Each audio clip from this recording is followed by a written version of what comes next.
Hello दोस्तों, नमस्कार। मैं अखिलेश कुमार आपका स्वागत करता हूं मार्गदर्शन इंस्टीट्यूट की ऑनलाइन क्लासेस में। आप लोग कैसे हैं? हमारे ख्याल से आप लोग स्वस्थ होंगे और मस्त होंगे। आइए हम अपने सेशन रेलवे भर्ती जो एग्जाम है, साइंस के जो क्लासेस चल रही थी, railway NTPC group D technician RPF vacancy RPF की है। आप फॉर्म अप्लाई होंगे, ठीक है। टेक्नीशियन के फॉर्म भरे जा रहे हैं, आपका फॉर्म अप्लाई हो चुका होगा, ठीक है। और एलपी के पेपर होने वाले हैं, यानी कि जो साइंस आएगी इसमें हम एक ही वीडियो में आपको साइंस हर टॉपिक से डेली डेली क्लासेस आपको मिलती जा रही हैं। लेकिन कोई दो दिन से आपको क्लासेस लेने में कुछ तबीयत खराब हो जाने के कारण आपको क्लासेस नहीं मिल पा रही थी, लेकिन अब रेगुलर भी मिल पा रही। तो आपकी कोई परीक्षा में कोई क्वेश्चन छूटेगा नहीं, आप उसकी टेंशन ना लें। तो ठीक है, आइए हम सीधा सेशन पे बात करते हैं। हमने तरंग का एक पार्ट बता दिया गया था और दूसरा पार्ट बताना है, तो आज हम तरंग के दूसरे पार्ट की बात करते हैं, धुन के बारे में। अब इसमें क्या लिखा हुआ है? आवृत्ति। क्या लिखा हुआ है? आवृत्ति। अब आवृत्ति होती क्या है? आज हम आवृत्ति के बारे में जानकारी लेंगे। तो आवृत्ति क्या होती है? आवृत्ति होती है माध्यम। माध्यम मतलब ब्रेकर में हवा, पानी आदि के कणों में एक सेकंड में जितनी बार कंपन होता है, एक सेकंड में जितनी बार कंपन होता है उसी घटना को हम आवृत्ति कहते हैं। अब समस्या आ गई। आवृत्ति देखो, ये साइंस से प्रदर्शित करते हैं, जिसका आवृत्ति का मात्रक क्या होता है?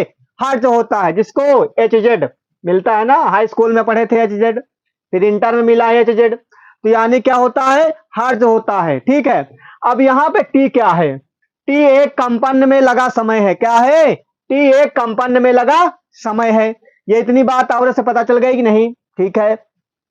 देखो, कल हमारे इंस्टीट्यूट में समारोह है, जो आर्मी में फाइनल सिलेक्शन हुआ था, तो उन लोगों को कल पुरस्कार दिया जाएगा सुबह 8 बजे। आज जो लोग अब वीडियो देख रहे होंगे, तो अगर आ पाए तो आ सकते हैं। उनको भी लड्डू से उनको स्वागत किया जाएगा, और जो लोग हैं तो उनको पुरस्कार भी दिया जाएगा। तो ठीक है, तो हम आगे बात करते हैं। बीच बीच में जानकारी आपको देते रहें कि हमारे संस्थान में क्या हो रहा, कैसे क्या है, सारा कुछ आपको जानकारी मिल रहा है। तो आइए, इसमें हमने आवृत्ति के बारे में जानकारी मिल चुकी है। अब बात करते हैं आयाम। देखो, आवृत्ति और आयाम बहुत इंपॉर्टेंट है, ठीक है। अब आयाम के बारे में जानकारी करते हैं। माध्यम के कण का उसकी माध्य स्थिति से अधिकतम बिंदु तक विस्थापन आयाम कहलाता है। देखो, विस्थापन क्या होता है? विस्थापन हमने इसके पहले आपको पढ़ाया था। विस्थापन होती है दूरी। क्या होती है? दूरी होती है। तो यानी कि माध्यम के कण का उसकी माध्य स्थिति से अधिकतम बिंदु तक विस्थापन आयाम कहलाता है। ये बात क्लियर हो गई ना? आ रहा समझ में? देखो, सब लोग आपको पढ़ाए होंगे न्यूमेरिकल आते हैं, थ्योरिकल नहीं आता। ये थ्योरिकल इसलिए पढ़ाया जाता क्योंकि एग्जाम में इसी से क्वेश्चन बनते हैं, ठीक है। आयाम क्या होता है? आवृत्ति क्या होता है? आवृत्ति का फार्मूला क्या होता है? आवृत्ति को प्रदर्शित किससे करते हैं? ये सब नॉर्मली क्वेश्चन आ जाते हैं, लेकिन लोग इसको हवा में लेते हैं। हवा में मत लीजिए, नहीं तो आपका सिलेक्शन भी रुक सकता है। क्योंकि कोई चीज एग्जाम, देखो, चाहे बड़ा हो चाहे छोटा हो, एग्जाम एग्जाम होता है, ठीक है। नौकरी छोटी हो या बड़ी हो, ठीक है, नौकरी नौकरी होती है। तो कहने का मतलब, आप किसी को छोटा बड़ा मत समझिए, आप अपना कार्य प्रगति पर रखें। कार्य का मतलब यह होता है कि अपनी जो पढ़ाई है रेगुलर बनाए रखें। कुछ लोग ये चक्कर में पड़े हैं कि वैकेंसी आएगी तब हम तैयारी शुरू करेंगे। अरे, आप अभी से तैयारी करना शुरू कर दो कि जब वैकेंसी आ जाएगी तो आपका सिलेक्शन हो जाएगा, ठीक है। तो कहने का मतलब यह है कि यानी कि आयाम समझ में आ गया है, आवृत्ति समझ में आ गई है। ये बात क्लियर? अब आ जाइए इधर। अनुदैर्ध्य तरंगे। देखो, हमने तरंग बताया था, क्या? अनुदैर्ध्य तरंग और अनुप्रस्थ तरंग। सब देखो, आपको पढ़ाए होंगे, जैसे कि पढ़े होंगे आप, या वहां के स्कूल के टीचर आपको पढ़ाए होंगे। क्या पढ़ाए होंगे? केवल पढ़ाए होंगे ध्वनि, ठीक है। अनुदैर्ध्य के बारे में नहीं बताएंगे। अनुदैर्ध्य तरंग, अनुप्रस्थ तरंग, ये सारी तरंगे कि किसमें किसमें उत्पन्न होती हैं, हमने बताया था। भूकंप में, तालाब में। इसके आज जो अगर ये वीडियो देख रहे हैं, अगर पहली वाली वीडियो नहीं देखे पार्ट 1, तो पार्ट 1 पहले देख ले, तो फिर पार्ट 2 आप देखें, ठीक है। तो आइए बात करते हैं इधर। अनुदैर्ध्य तरंगे संपीड़न एवं विरलन प्रतिरूप बनाती हुई गति करती है। क्या करती है? संपीड़न एवं विरलन प्रतिरूप बनाती हुई गति करती है। तापमान बढ़ने पर ध्वनि की, ठीक है, क्या होती है? तापमान बढ़ने पर ध्वनि की चाल बढ़ती जाती है वायु में। क्या होती है? वायु में बढ़ जाती है। क्या होती है? यहां पे चाल नहीं लिखा हुआ है। ये बात क्लियर हो गई। अगला है वायुमंडलीय दाब का ध्वनि की चाल पर कोई प्रभाव नहीं पड़ता है। वायुमंडलीय दाब का वायुमंडलीय दाब का ध्वनि की चाल पर कोई प्रभाव नहीं पड़ता है। यानी कि अगर वायुमंडलीय दाब है तो वहां पर ध्वनि की चाल का कोई प्रभाव नहीं पड़ता है। ठीक, ये बात क्लियर हो गई। अगला, वायु की नमी या आर्द्रता पर, आर्द्रता बढ़ने पर, वायु की नमी या आर्द्रता बढ़ने पर ध्वनि की चाल बढ़ जाती है। क्या होती है? ध्वनि की चाल बढ़ जाती है। ये बात क्लियर हो गई ना? ठीक है, अगला, प्रत्येक 1 डिग्री सेल्सियस, क्या होता है? यहाँ पे क्वेश्चन क्या लिखा हुआ है?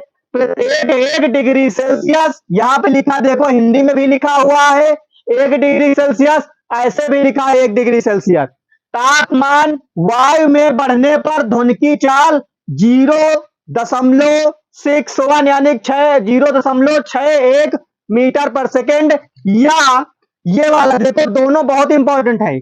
अगर मात्रा में देखो 0.61 मीटर पर सेकेंड या 0.61 सेंटीमीटर पर सेकेंड बढ़ जाती है। ये रेलवे के एग्जाम, एयरफोर्स, नेवी, इसमें कई बार ये क्वेश्चन पूछा जा चुका है। ये कई बार रिपीटेड क्वेश्चन है। ये क्वेश्चन आप इंपॉर्टेंट समझे।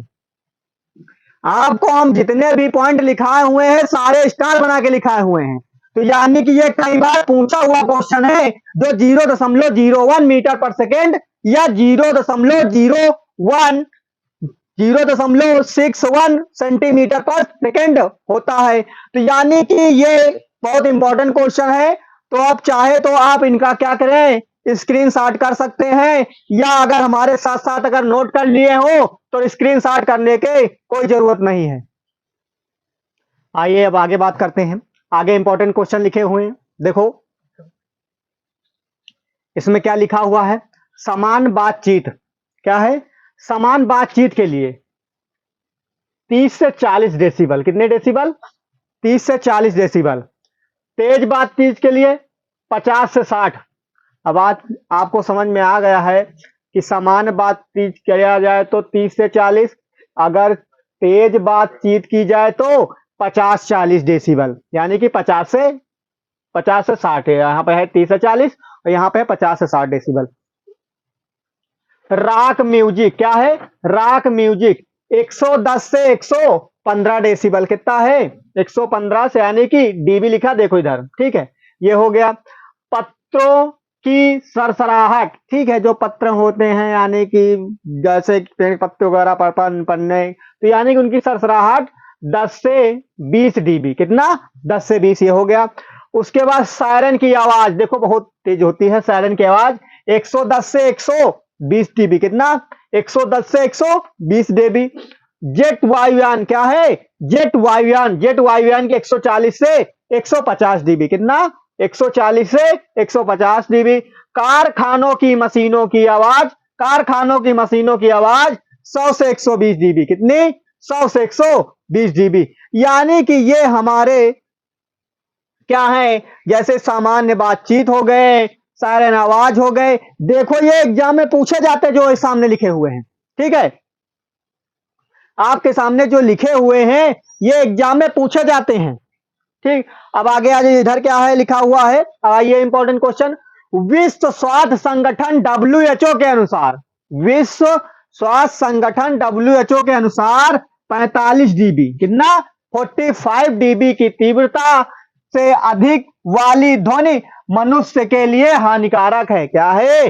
से अधिक के लिए, मतलब यहाँ पे ध्वनि मनुष्य के लिए हानिकारक है। 80 डीबी से अधिक तीव्रता वाली ध्वनि शोर यानी कि नॉइस कहलाती है। 80 डीबी से अधिक तीव्रता वाली ध्वनि शोर, नॉइस कहलाती, यानी कि यहाँ नॉइस लिखा अंग्रेजी में शोर, तो यानी कि 80 डीबी से अधिक वाली ध्वनि शोर कहलाती है। यह बात क्लियर हो गया। अगला, मनुष्य के लिए श्रव्य तरंगे की सीमा 20 हर्ट्ज से 20,000 हर्ट्ज होती है।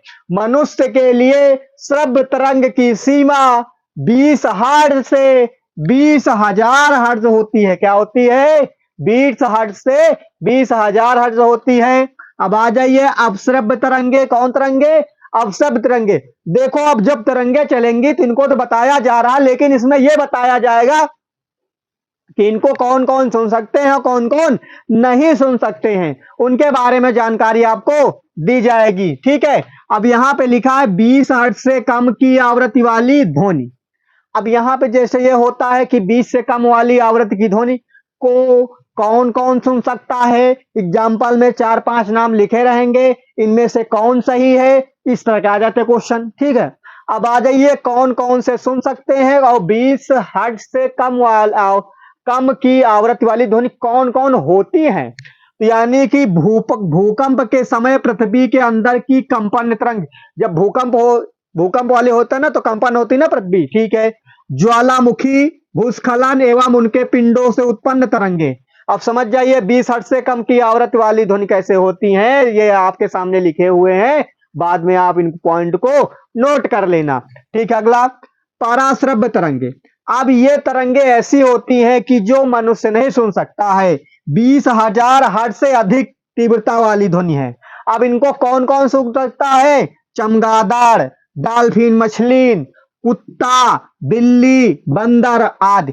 अब देखो यहाँ पे एक नाम कुत्ता लिखा हुआ है, देखो ना, विद्यार्थी के कौन से लक्षण होने चाहिए, कुत्ता जैसी आप नींद लो, यानी कि चटाका उठ जाओ। ठीक है, अब कुत्ता देखो क्या करता है, जैसे कि रात में भी भौंकने लगता है, तो यानी कि कुत्ता 20,000 हर्ट्ज से अधिक की तीव्रता वाली ध्वनि सुन सकता है।